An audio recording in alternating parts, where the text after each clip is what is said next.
बच्चों आज हम स्टार्ट करते हैं पाश्चात्य इतिहासकार। हम पढ़ रहे थे जिनमें आज हम पढ़ेंगे ओसवाल्ड स्पेंगलर को। किसको पढ़ेंगे? ओसवाल्ड स्पेंगलर को। आज जानेंगे कि वो इतिहास के बारे में क्या सोचते हैं, उनका इतिहास दर्शन क्या है। ठीक है, तो इनकी तिथि जो है 1880 ईस्वी से 1936 ईस्वी तक के इनका समय है। 1880 ईस्वी से 1936 यहाँ इनका जन्म है, ये इनकी मृत्यु का टाइम है। ठीक है, 1936 ईस्वी। इनकी मुख्य कृति जो है वो है the decline of the West. इसका अर्थ होता है पश्चिम का पतन। पश्चिम से यहाँ तात्पर्य क्या है? यूरोपीय देशों से। ठीक है, जो भी पश्चिम के हैं देश, दुनिया के गोलार्ध में, पृथ्वी के गोलार्ध में पूर्व और पश्चिम, कुछ पूर्वी देश हैं तो कुछ पश्चिमी देश भी हैं। तो यहाँ पर उन्होंने डिक्लाइन ऑफ द वेस्ट, ये पश्चिम का पतन, ये उन्होंने एक पुस्तक लिखी। और उनका जो मूल विचार है इतिहास के बारे में, उनका जो मूल विचार है, उनकी मूल लाइन है, इसको आप लोग लिख लीजिए। उनका जो दर्शन है इतिहास के विषय में, कैसे इतिहास को देखते हैं, वो कहते हैं कि इतिहास शाश्वत है। शाश्वत मतलब हमेशा ही रहने वाला है। ठीक है, शाश्वत का अर्थ होता है कि इतिहास हमेशा रहेगा और हमेशा रहने वाला है। हमेशा से था और हमेशा आगे भी रहेगा। चाहे किसी भी सभ्यताओं के, उसने बहुत सी सभ्यताओं का अध्ययन किया, उत्थान और पतन होते रहते हैं, लेकिन इतिहास बनता चला जाता है। तो जैसे अभी पिछले वाचन में हम लोगों ने पढ़ा था कि हीगल का क्या विचार था? हीगल का कहना था कि हर क्रिया की प्रतिक्रिया होती रहती है और उससे एक द्वंद्वात्मक स्थिति बनती है। तो ऐसे ही इतिहास में जब द्वंद्वात्मक स्थितियां बनती हैं तो उससे एक तीसरी नई चीज का निर्माण होता है जो ऐतिहासिक विचारों को जन्म देता है और जो इतिहास की प्रगति का सूचक होता है। ठीक है, यहाँ पर इनका हम इतिहास दर्शन देखते हैं तो इतिहास शाश्वत है, वो कह रहे हैं। ठीक है, अभी इसको आगे हम कंटिन्यू करते हैं। तो इनके बारे में पहले हम थोड़ा बताएंगे आपको। ओसवाल्ड स्पेंगलर का जन्म 1880 ईस्वी में ब्लॉकनबर्ग कहां पर है? जर्मनी में हुआ था। उन्होंने म्यूनिख, बर्लिन और हाले विश्वविद्यालयों का अध्ययन किया। जो बड़े हुए थोड़ा तो उन्होंने 3 यूनिवर्सिटियों में जाकर अपनी पढ़ाई की, जिसमें एक म्यूनिख है, दूसरी बर्लिन है और तीसरी हाले विश्वविद्यालय का करने लगा। 1911 ईस्वी में उसने स्कूल छोड़ दिया और लेखन कार्य करने लगा। अब वो लिखने लगे, धीरे धीरे ऐतिहासिक लेखन की तरफ आ रहे हैं, तो उन्होंने लिखना स्टार्ट किया।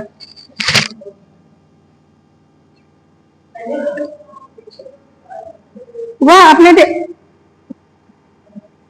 ध्यान से सुनिए, वह अपने देश की राजनीतिक तथा सामाजिक समस्याओं को पुस्तिकाओं में अभिव्यक्त करने लगा। उसने अपने विचारों को, उसने स्कूल छोड़ने के बाद उसने लेखन कार्य आरंभ किया, जिसमें अपने विचारों को वह लिखने लगा। ठीक है, उसकी सबसे महत्वपूर्ण देन, उसकी लिखी सारी पुस्तकों में सबसे महत्वपूर्ण पुस्तक कौन है? The decline of the West, यानी पश्चिम, हिंदी में हम कहेंगे पश्चिम का पतन। इसमें इतिहास दर्शन के तत्व, उसने किस दृष्टि से इतिहास को देखता है उसी को दर्शन कहलाता है। इतिहासकार जिस दृष्टि से इतिहास को देखेगा वो उसका दर्शन है। तो इसमें दर्शन के तत्व भरे पड़े हैं इस पुस्तक में उसके। स्पेंगलर इतिहास को क्या मानता है? शाश्वत मानता है। ठीक है, इसमें सभ्यता संस्कृति का उत्थान और पतन होता रहता है और प्रत्येक सभ्यता की अवधि लगभग 1000 वर्ष उसने ये टाइम दिया है, उसके अनुमान से कि लगभग 1000 वर्ष तक प्रत्येक सभ्यता चल जाती है। ठीक है, और इसी तरह जैसे स्पेंगलर ने 4 तरह की सभ्यताओं का उल्लेख किया है और इस क्रम में कह सकते हैं, जैसे पौधे, सभ्यता संस्कृति में जैसे पौधे बढ़ते हैं वैसे संस्कृतियां भी पहले स्टार्ट होती है, संस्कृतियों का उदय होता है, फिर वो अपनी पूर्णता पर जाती है, फिर अंत में उनका पतन भी अवश्यंभावी होता है। अवश्यंभावी मतलब अवश्य ही हो जाता है, कभी ना कभी, हर सभ्यता का। ठीक है, तो उन्होंने 4 संस्कृतियों का वर्णन यहाँ पर किया है। तो पहली है भारतीय सभ्यता, जिसका जन्म 1800 ईसा पूर्व में हुआ। जो हमारे आर्यों की सभ्यता जो हम पढ़ते हैं उसका जन्म 1800 ईसा पूर्व में हुआ। दूसरी है पुरातन सभ्यता, जिसका जन्म काल 900 ईसा पूर्व है। ठीक है। तीसरी है अरबी सभ्यता, जिसको हम लोग इस्लाम के नाम से आजकल जानते हैं, 600 ईसा पूर्व के लगभग हुआ, 6वीं शताब्दी ईसा पूर्व के टाइम में हुआ। इसमें ईसाई और इस्लाम का उदय शामिल है। जैसे हम कह सकते हैं 900 ईसा पूर्व में लगभग ईसाई धर्म का या ईसाई जितनी भी सभ्यताएं हैं विश्व में, उनका लगभग उदय हुआ। ठीक है। तो यहाँ पर हम देखते हैं कि इसमें भारतीय सभ्यता सबसे पुरातन हमको दिख रही है। ठीक है। तो उसे 4 सभ्यताओं का एक दिया क्रम कि लगभग 1000 आगे पीछे कुछ वर्ष हो सकते हैं, 1500 हो सकते हैं, और भी कई सकते हैं, लेकिन 1000 वर्ष तक वह सभ्यता अवश्य ही प्रगति करती रहती है, ये उनका कहना है। उसके अनुसार इन चारों सभ्यताओं के 4 चक्र रहे हैं और उन्होंने मौसम से इन चक्रों को कहा। जैसे हम लोग युग से अपने इतिहास को देखते हैं कि चक्रीय एक साइकिल है जो हमको सतयुग, त्रेता युग, द्वापर युग और कलयुग में बांटते हैं। इस दृष्टि से भारत में इतिहास को देखा जाता है, इतिहास दर्शन चक्रीय यहाँ पर माना जाता है। तो उसने भी चक्र ही इतिहास का भी एक साइकिल उसने बताया है, जिसमें ऋतुओं के अनुसार उसने कहा बसंत ऋतु होती है सभ्यता की ग्रीष्म ऋतु होती है, सभ्यता की शरद ऋतु होती है और शीत ऋतु भी होती है। ठीक है। यानी सभ्यता का उदय बसंत यानी उदय है, शीत ऋतु यानी अंत है, उसका अर्थ है। ठीक है। स्पेंगलर का कथन है कि पश्चिमी सभ्यता शीत ऋतु के चरण अर्थात अपने अवसान चरण पर पहुंच गई है। जिस समय स्पेंगलर थे, इस समय 1911 ईस्वी के आसपास उनका जो लेखन कार्य था, उस समय पश्चिम का पतन हो रहा था। तो इसलिए उसने कहा कि अब यह अपने शीत ऋतु में के स्टेप पे शीत ऋतु के चरण पर पहुंच गई है, क्योंकि उसका पतन हो रहा है। मैं देख रहा हूं कि उस सभ्यता का पतन, सामान्य जन जिस चीज को नहीं देख पाते हैं, इतिहासकार उसको पहले से देख लेते हैं उन घटनाओं को, तभी वो सामान्य मनुष्य से थोड़ा हटके होते हैं उनके, क्योंकि वो उस चीज को पढ़ लेते हैं जो जनता को बाद में दिखाई पड़ती है उसकी। तो उसने कहा अपने अवसान चरण पर यानी अपने अंतिम चरण पर पहुंच गई है। तो इस स्पेंगलर की जो कृति है, उसकी जो पुस्तक है क्या है, डिक्लाइन ऑफ द वेस्ट, इसका प्रथम प्रारूप 1911 से 14 ईस्वी में ही बन गया था, किंतु ये प्रकाशित कब होती है, 1917 ईस्वी के आसपास। ठीक है। हम जानते हैं कि हमारे देश में भी इसी समय में गांधी जी वगैरह के चल रहे थे, राष्ट्रीय आंदोलन वगैरह को धीरे धीरे खड़े हो रहे थे। ये वो समय था जब हम अंग्रेजी से अपनी आजादी के लिए लड़ना भी शुरू कर दिए थे थोड़ा थोड़ा। तो 1917 ईस्वी में इसका प्रकाशन हुआ, तो इसकी लोकप्रियता बहुत बढ़ी, इस पुस्तक की खूब लोकप्रिय हुई है समाज में, सबने पढ़ी इसको। और इसका प्रमुख कारण क्या था, पाश्चात्य जगत का प्रथम विश्व युद्ध के परिणाम स्वरूप मोह भंग होना था। जब प्रथम विश्व युद्ध हो गया था 1914 में, उस समय सब कुछ जब नष्ट हो जाता है तो व्यक्ति को समझ में आता है कि संसार सारम, संसार क्या है, सब झूठा है, सार है मात्र, ये कुछ नहीं है, सब नष्ट हो जाने वाला है संसार में। तो प्रथम विश्व युद्ध के स्वरूप बहुत सारे देश, बहुत सारी जनता, बहुत सारा सामान कह सकते हैं युद्ध में क्षति जो होती है वो भयंकर क्षति हुई, जिसके स्वरूप सामान्य जनता का भी मोह भंग हुआ जीवन के, या इन इस तरह के शासनों से जो अस्त्रों का अस्त्रीकरण करते हैं, इसलिए निरस्त्रीकरण की बात कही जा रही है। हालांकि जल्दी ही विश्व युद्ध भी हुआ द्वितीय, लेकिन अभी जनता का मोह उसमें भंग हो गया, इसलिए इस किताब ने बहुतों को आकर्षित किया और बहुत सारे लोगों ने इसको पढ़ा। ठीक है। स्पेंगलर के अनुसार इतिहास से तात्पर्य मानव संसार के स्वभाव से है। वो कहता है कि इतिहास का मतलब यही है कि संसार में मनुष्य का जो स्वभाव काम कर रहा है, उसकी जो प्रकृति काम कर रही है, उसका नेचर काम कर रहा है, कि वो किस तरह का व्यवहार कर रहा है एक दूसरे के प्रति, संसार के प्रति, पृथ्वी के प्रति, ब्रह्मांड के प्रति, जो मनुष्य का व्यवहार है, वही इतिहास दर्शन यहाँ पर है। तो ना कि प्राकृतिक संसार से, वो कह रहा है जो प्रकृति में जो मनुष्य है, मनुष्य क्या सोचता है अपनी गति के बाद, ना कि हम प्राकृतिक जीवन के बारे में देखें कि हमारे नदी, पहाड़, समुद्र हैं, इनका कोई परिवर्तन हो रहा है। इनका परिवर्तन तभी होता है जब मानव प्रकृति से छेड़छाड़ करता है, ठीक, तभी हमको परिवर्तन ज्यादा दिखाई पड़ते हैं। तो वो कह रहा है कि मानव स्वभाव से है यहाँ पर, ना कि प्राकृतिक संसार से। संपूर्ण मानव इतिहास को 8 प्रमुख सभ्यताओं में विभाजित करता है। उसने बहुत अध्ययन किया, बहुत सारे सभ्यताओं और संस्कृतियों का अध्ययन किया, जिसमें 8 सभ्यताएं उसने प्रमुख गिनाई हैं। और वह पूरे मानव जीवन को इन 8 प्रकार की सभ्यता, हर एक सभ्यता की अपनी संस्कृति होती है, अपने रीति रिवाज होते हैं, अपने चाल चलन होते हैं, अपने मूल्य होते हैं जिनको वो कायम रखते हैं। तो 8 सभ्यताओं के अलग अलग कहीं ना कहीं रहे होंगे। उसने विश्व की 8 सभ्यताओं को उठाया और उस पर उसने अध्ययन किया, जिनका नाम है मिस्री सभ्यता। हम लोग विश्व की सभ्यता में मिस्री सभ्यता पढ़ते हैं। चीनी सभ्यता, सबके रहन सहन संस्कृति अलग है।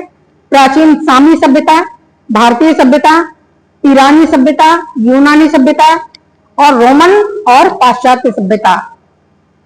रोम साम्राज्य का एक समय बहुत बड़ा बोलबाला था, और पाश्चात्य सभ्यता मतलब यूनान तक, जितनी भी पश्चिम में अमेरिका, यूरोप, यूनान के जितने भी देश हैं वो सब पश्चिमी सभ्यता के अंतर्गत आते हैं। इनमें से प्रत्येक का एक मूलभूत प्रतीक है, जिसके माध्यम से उस संस्कृति विशेष के आंतरिक संबंधों को जाना जा सकता है। यानी प्रत्येक सभ्यता ने किसी एक ऐसे विचार को, एक ऐसे वैल्यू को, एक मूल्य को पकड़ लिया है जिसके कारण उस सभ्यता का जाना जा सकता है। जैसे हमारे यहाँ उदाहरण के लिए हम कह सकते हैं, भारतीय सभ्यता ने क्या पकड़ रखा है? भौतिकता के साथ साथ आध्यात्मिकता को भी पकड़ रखा है। वो कहते हैं कि सिर्फ भौतिक उन्नति ही नहीं बल्कि चारित्रिक उन्नति भी होनी चाहिए, बौद्धिक उन्नति, उत्थान भी, नैतिकता का पतन नहीं होना चाहिए, व्यक्ति नैतिक होना चाहिए, मान मर्यादाओं का पालन करना चाहिए। तो उसमें पूरा संपूर्ण विकास इसमें आ जाता है आपका बौद्धिक और भौतिक, नैतिक और भौतिक मूल्य को पकड़ रखा है। पश्चिम में नैतिक मूल्य कम हो गए हम देखते हैं युद्धों के बाद, और उन्होंने भौतिक मूल्य को बहुत पकड़ा हुआ है।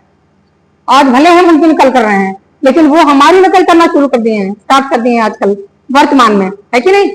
वो हमारे मूल्यों को ले रहे हैं, वो कृष्णा कृष्णा कर रहे हैं, हरे कृष्णा हरे रामा कर रहे हैं, और हम क्या कर रहे हैं? हम जीन्स टॉप पहनकर और जितना हो सका वेस्टर्न कल्चर को अपनाते जा रहे हैं, भौतिकता में होते जा रहे हैं। उसके बहुत सारे नुकसान, कुछ फायदे और बहुत सारे नुकसान हमको भारतवर्ष में, क्योंकि हमारे मूल्य उससे टकरा रहे हैं, प्रभावित हो रहे हैं। ठीक, तो अलग अलग संस्कृति के अलग अलग वैल्यूज होते हैं जिनको वो पकड़े रहते हैं।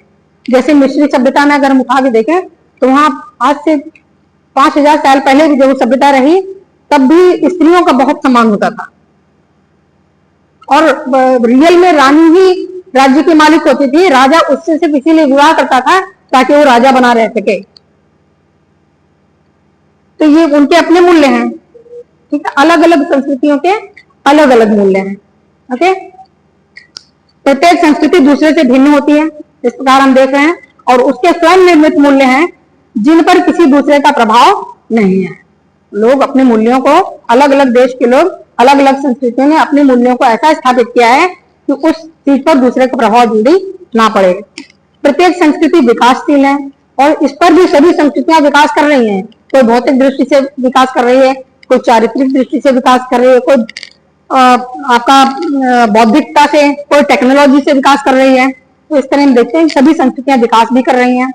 स्पेंगलर ये अपनी पुस्तक के माध्यम से पश्चिम के पतन पर, the decline of the West के आधार पर, वह अपने पाठकों से, वो लिखता है अपनी पुस्तक में, अपने पाठकों की लिखता है, उनसे अनुरोध करता है कि वे इस तथ्य को धैर्यपूर्वक स्वीकार कर लें कि सभी लोग मानव तो हैं मगर उनके मूल्य अलग अलग हैं। तो सभी अपने सभी के लिए अपने मूल्य महत्वपूर्ण हैं, इसको स्वीकार करें।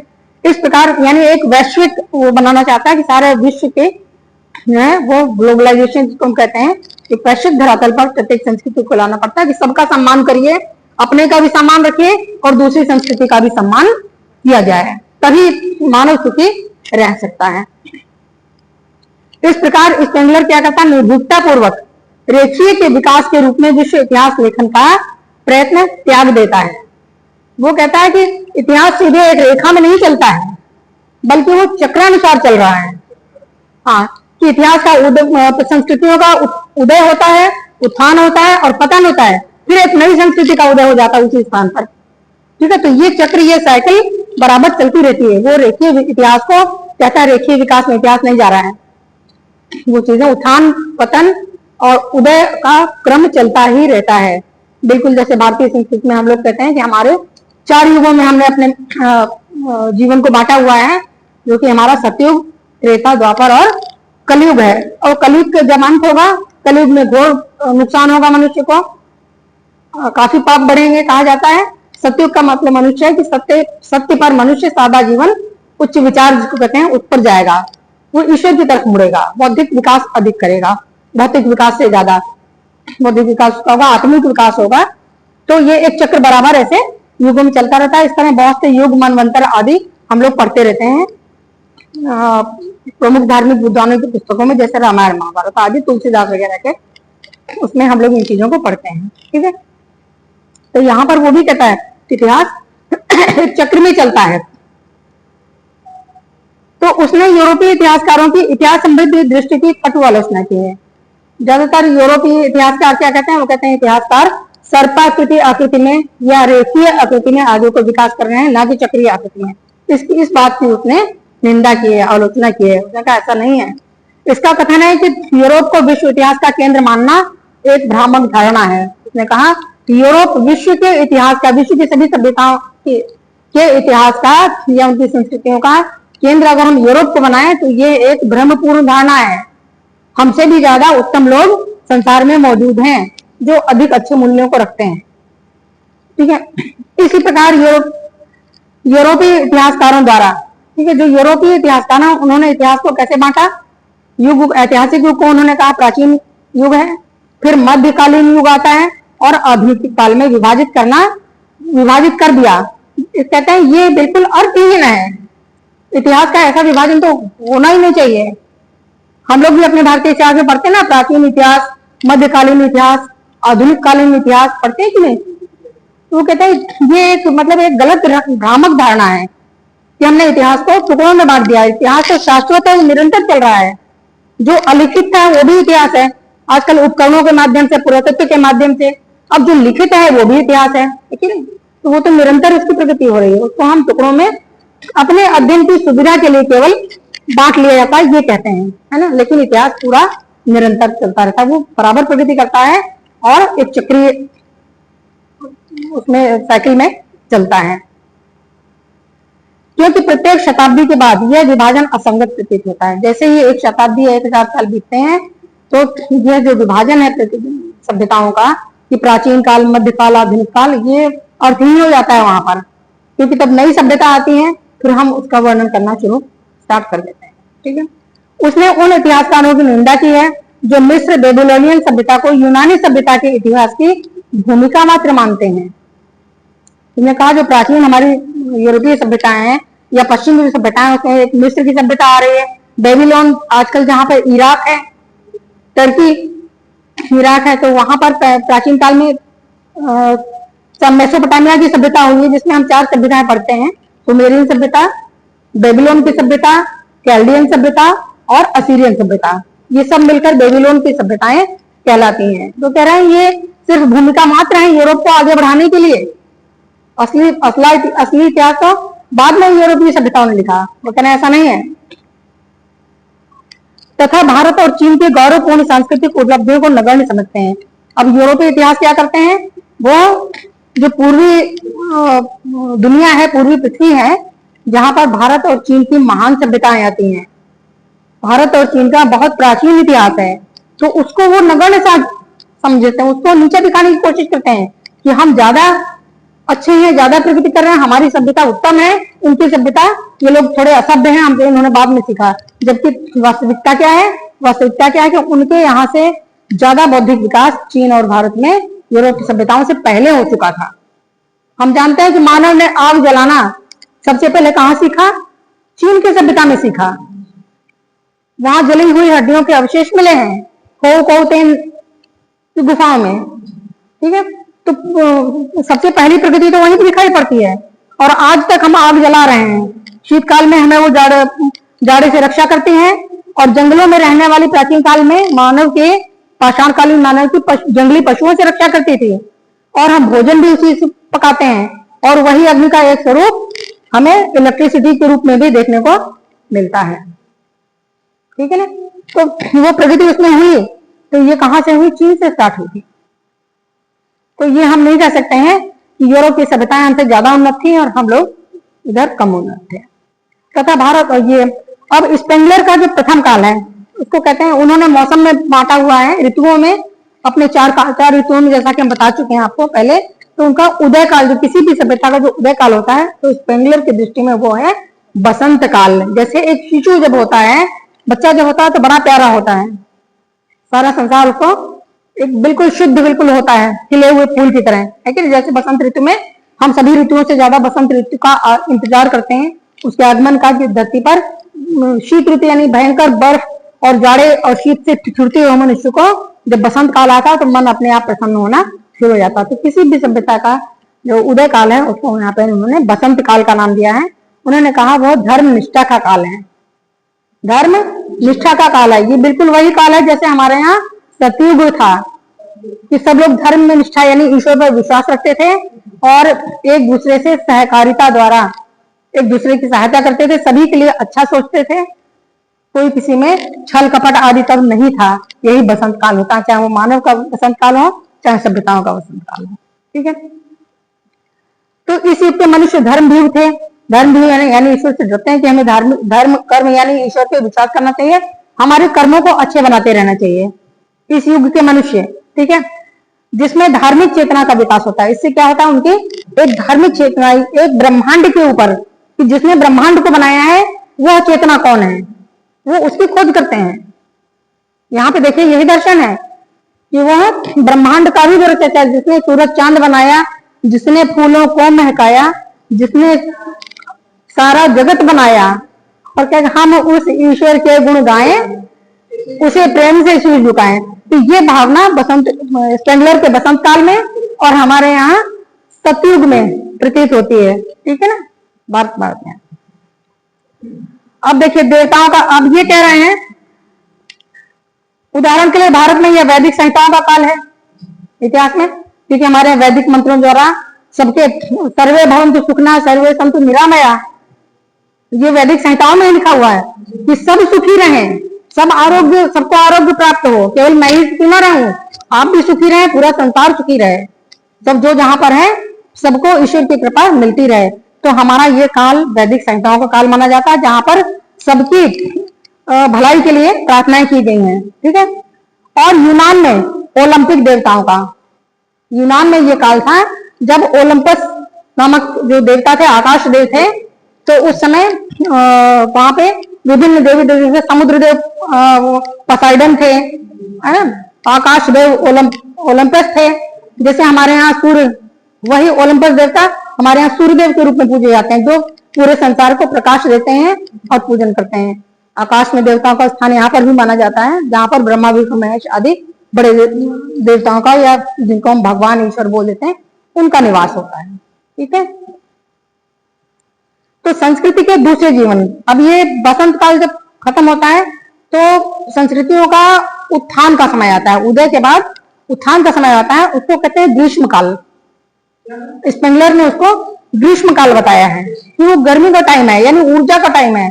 मानव अब ऊर्जा से भरा हुआ है और इसमें यह संशय का भी युग है।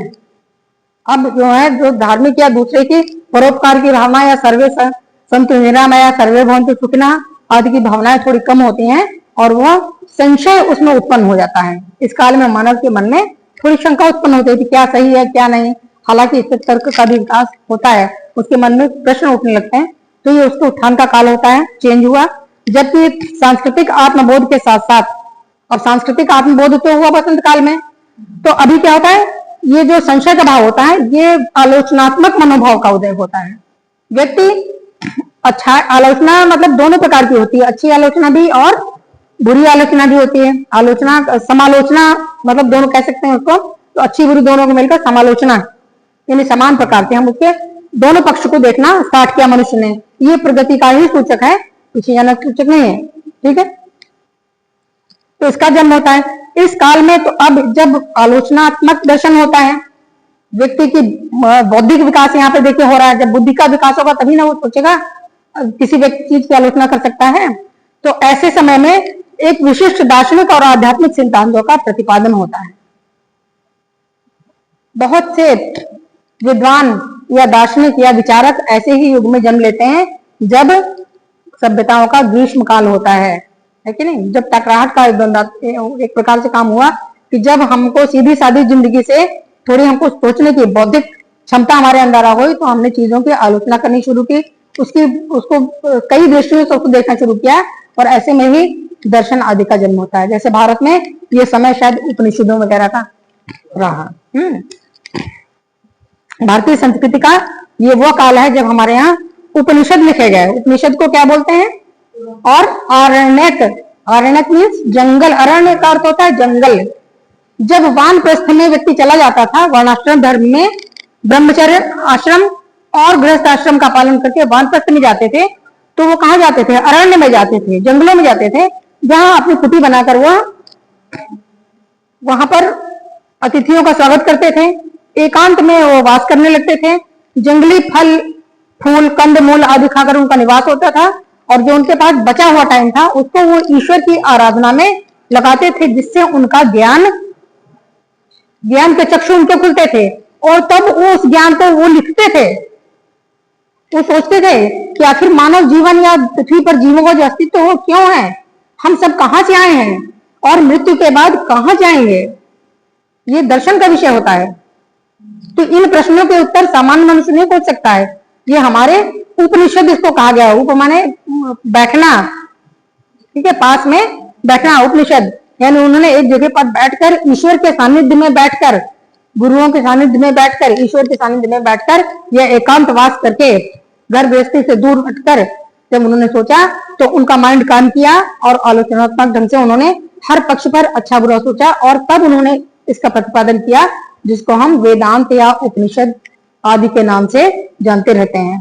ठीक है, हमारे सारे उपनिषद वही हमारे भारत का इतिहास दर्शन है, वही फिलॉसफी है भारतीय, इंडियन फिलॉसफी को हम उपनिषदों से ही लेते हैं, जिस पर हमारे स्वामी विवेकानंद जैसे महान लोग इन्हीं उपनिषदों के माध्यम से अमर हो गए, पूरे विश्व में उनका डंका बजा, है कि नहीं, उनके विचारों का।